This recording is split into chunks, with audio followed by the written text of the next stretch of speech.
1863, hurrah, hurrah, old Abe ended slavery, hurrah, hurrah. In 1863, old Abe ended slavery, and we'll all drink stone wine when Johnny comes marching home. And we'll all drink stone wine when Johnny comes marching home.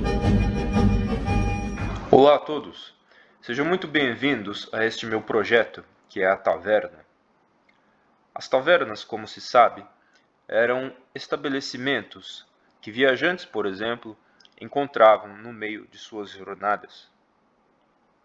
Lá eles podiam comer, beber, dormir, descansar. Lá eles podiam se encontrar com pessoas e então conversar sobre diversas coisas. E eles também poderiam pedir informações, perguntar acerca do destino a que eles se dirigiam. Esta minha taverna se propõe a ajudar as pessoas em alguns dos problemas que elas encontram no caminho. Esses problemas podem ser do nível do corpo, do nível da alma ou do nível do espírito. E os problemas do nível do corpo eu ainda divido em duas outras partes, que são a parte financeira e a parte da saúde. Este vídeo, portanto, inicia esta parte financeira, que faz parte do nível do corpo. Parte que eu estou elegendo como primeira, apenas porque me pareceu ser, sob um certo aspecto, mais urgente e relativamente mais fácil de resolver. Algumas pessoas têm uma rotina que é um verdadeiro beco sem saída. E se elas tivessem um pouco mais de dinheiro, elas sairiam dessa situação mais facilmente.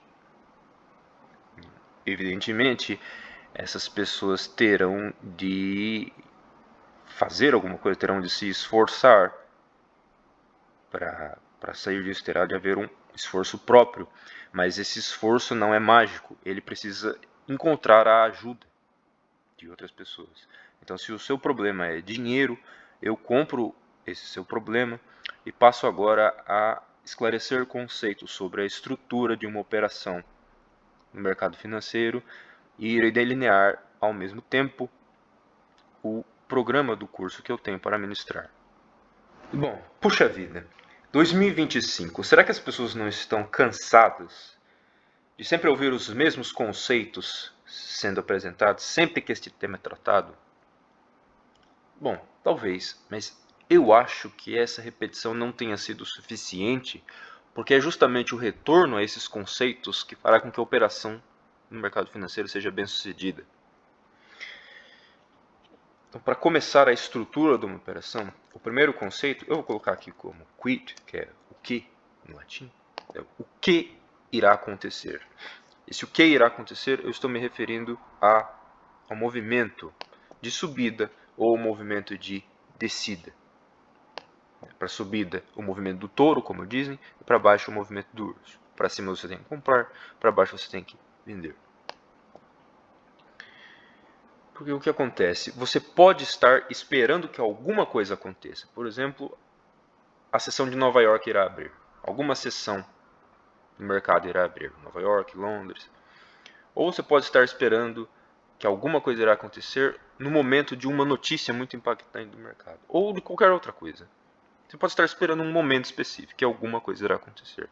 Mas se você não sabe o que exatamente irá acontecer, não adianta você fazer essa operação, não é verdade?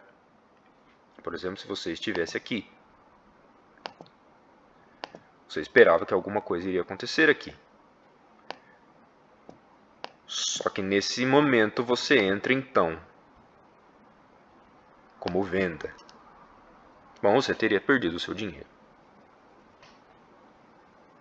E notem o verbo que eu estou usando. Você tem que saber o que irá acontecer. Eu não estou dizendo para você achar alguma coisa, para você ter uma impressão, para você seguir uma opinião de alguém mais experiente ou mais famoso. Não, você tem que você mesmo saber o que irá acontecer. Então você pode me perguntar, mas o mercado financeiro não é uma questão de probabilidade? Jogar no mercado financeiro não é como apostar na loteria? Ou em aposta de esportes, por exemplo? Bom, eu poderia concordar com você, mas aí nós dois estaríamos errados, porque você não pode se deixar influenciar, se deixar levar por frases que não tenham nenhum sentido.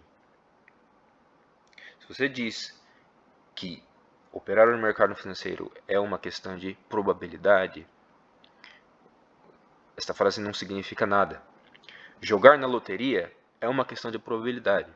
Mas você também voltar para a sua casa e encontrar a sua casa lá, isso também é uma questão de probabilidade. Pode acontecer um terremoto e destruir a sua casa. Pode acontecer uma guerra e bombardear a sua casa. Essas coisas não são impossíveis, elas estão na dimensão do possível. Então, elas são uma probabilidade.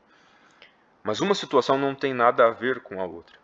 Podemos dizer que as duas coisas são probabilidade, mas elas são totalmente diferentes. Então, se você acha que operar no mercado financeiro é como jogar na loteria, bom, eu digo que operar no mercado financeiro é como você voltar para a sua casa e encontrar a sua casa lá.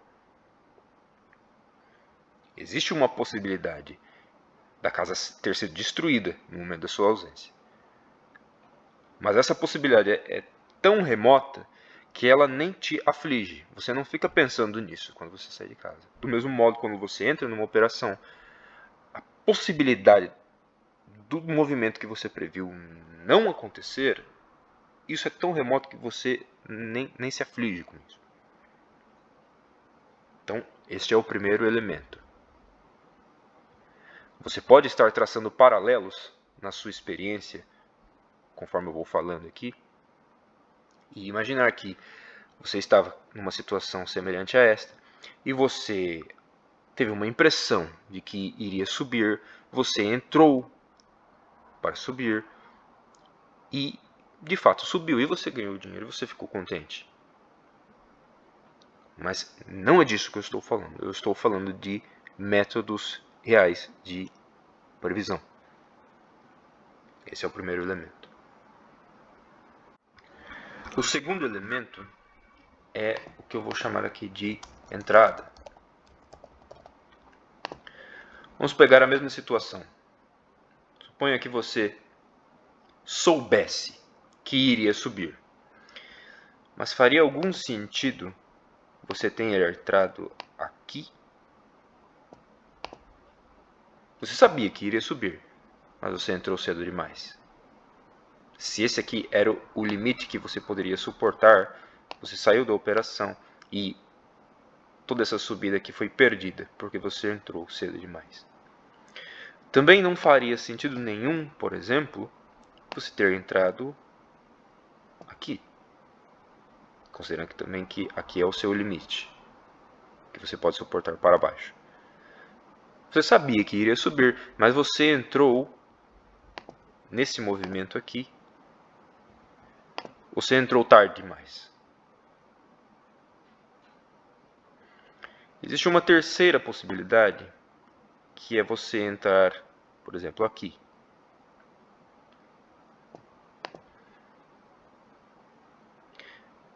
Uma operação assim é válida? Ela, na verdade, é uma armadilha que você vai pondo para você mesmo. Porque isso aqui vai contra a sua psicologia. Você ganhou um pouco, mas você vai notar que você poderia ter ganhado um pouco mais. E se você fizer isso uma vez, duas vezes, três vezes, sempre você vai ter a sensação de que você poderia ter feito mais. Você poderia ter feito mais.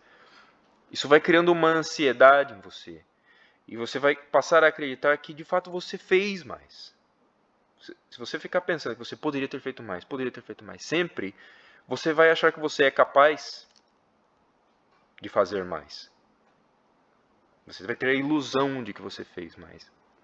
E isso vai te dar uma espécie de coragem para fazer coisas depois muito perigosas e você vai perder demais. Você vai ganhar pouquinho, depois você vai ganhar um pouquinho, depois vai ganhar um pouquinho e vai perder tudo.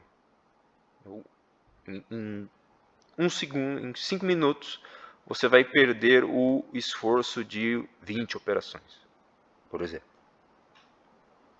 Então, além de você saber o que irá acontecer, você tem que saber quando entrar. A terceira coisa que você tem que saber é quando sair. Suponha então que você saiba o que irá acontecer.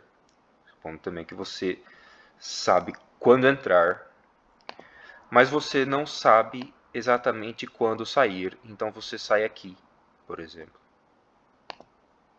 É o mesmo problema anterior. Você poderia ter ganhado um pouco mais. Você saiu cedo demais. Esses problemas da ordem emocional, digamos assim, eles não são um mistério. As pessoas percebem isso. E elas vão criando soluções. Por exemplo, uma solução que dão para isso é a inteligência artificial, a operação de robôs. Isso não é uma solução. A inteligência artificial, ela tem dois tipos de problema. O primeiro problema é que de fato ela funciona para um determinado padrão do mercado. Mas o mercado financeiro, ele não funciona com o mesmo padrão sempre. Ele tem épocas, digamos assim. Então a inteligência artificial, ela vai detectar um padrão, vai continuar usando até que esse padrão seja quebrado e você perca dinheiro. Então o que você vai fazer? Você vai comprar todas as inteligências artificiais? E como você vai saber que você tem todas? Isso não é uma solução, né? E o segundo problema da inteligência artificial é que ela não foi criada divinamente. Quem a criou também é uma pessoa. E se ela não tem os mesmos problemas emocionais do seu criador, bom, ela tem os mesmos problemas conceituais. Se quem criou a inteligência artificial foi o maior operador do mercado financeiro, bom, talvez essa inteligência tenha algum valor. Mas quem criou a inteligência artificial, por exemplo, não tem o conhecimento dessas coisas que eu estou dizendo aqui. Como você sabe o que irá acontecer, quando irá acontecer e até quando irá acontecer? Não tem nenhum operador de inteligência artificial, ou um criador de inteligência artificial que saiba essas coisas aqui. Então ele não passou isso para a inteligência artificial. A inteligência artificial não tem esse conhecimento. Então você não pode, quando você fracassa nessas operações, você não pode apelar para a inteligência artificial. Você tem que exercitar a sua inteligência natural. Você mesmo tem que se tornar mais inteligente. Então esse aqui é o problema da saída cedo demais. E que não foi o que aconteceu aqui, mas também existe o problema da saída tarde demais. Digamos que você estivesse nessa situação aqui e o mercado, em vez de subir mais tudo isso aqui, ele tenha voltado para o nível da sua entrada ou mesmo abaixo. Então você entrou, sabia que iria subir, você sabia exatamente quando a subida iria começar, mas você demorou para sair, você perdeu tudo isso. Então, dá para notar que esse prejuízo psicológico, além de psicológico, financeiro, é terrível, né?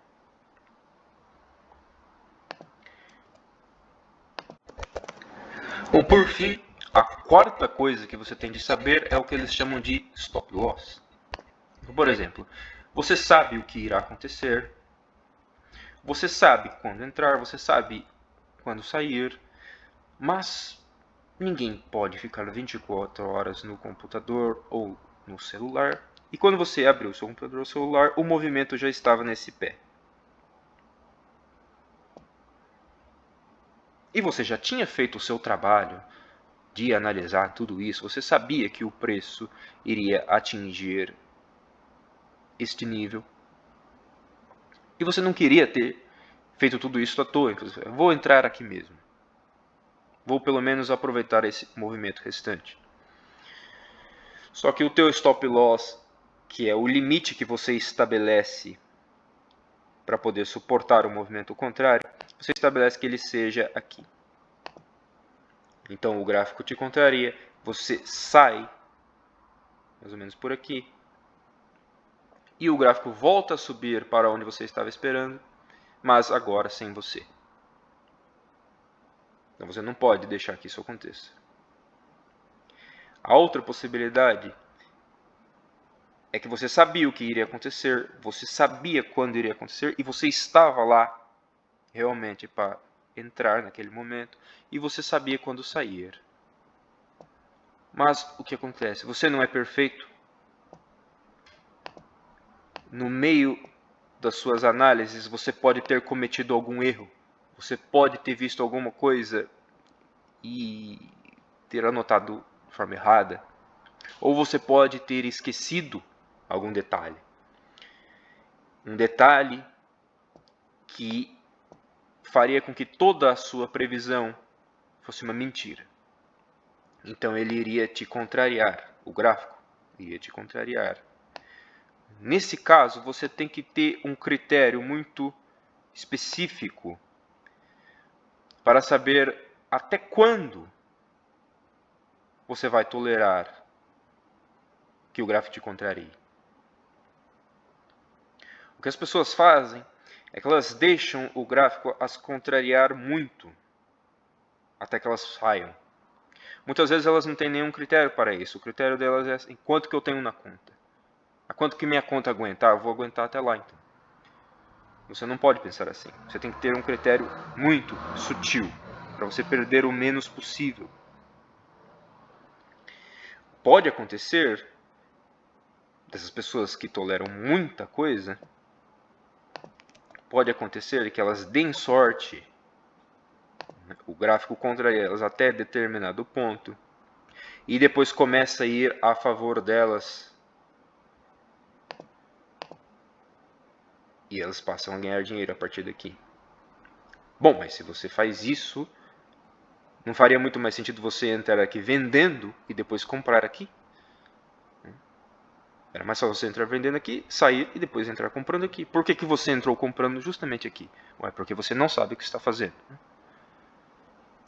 E se você se satisfaz em ganhar dinheiro dessa maneira, é porque você tem a mentalidade, é o que eu chamo de mentalidade do filho preferido. Você não quer exatamente saber as coisas, você só quer ganhar presentes que não tenham relação alguma com seu esforço, só para que você se sinta o filho preferido, o filho mais amado. Então não faz nenhum sentido você operar dessa maneira. As coisas não, você não terá sorte o tempo inteiro. Então são essas 4 coisas que eu posso te ensinar. O curso terá uma duração, eu estipulo mais ou menos 5 meses, uns 4 ou 5 meses. E o tempo que você pode me fazer perguntas é ilimitado. E sempre tem aquelas perguntinhas, né? Por que eu estou ensinando isso se eu já ganho dinheiro sem ensinar? Ou por que eu estou cobrando para ensinar? Bom, eu volto à pergunta para quem perguntou, por que você acha que eu deveria ensinar alguma coisa? Por que você acha que alguém deveria ensinar alguma coisa para você sem que você tenha que pagar nada em troca? Você não é um rei e as pessoas não são os seus escravos. Também um bom médico, ele é rico, mas ele nem deixará de dar consultas e nem passará a fazer as consultas gratuitamente. Ele tem um bem que ele está passando para as pessoas e quem reconhece como um bem pagará por isso. Evidentemente que as pessoas que fazem esse tipo de pergunta, elas não reconhecem a coisa como um bem, então para elas não fará diferença que o preço da coisa seja X ou Y. Então a todos que reconheçam esse conhecimento como um bem, eu faço o convite para o meu curso. Este conhecimento é muito raro, como você deve ter notado. Em língua portuguesa é inédito. Ele funciona para qualquer ativo que você queira operar. Serve para qualquer tempo gráfico. E o nome do curso é filosofia e mercado financeiro. Fica o meu convite. Muito obrigado.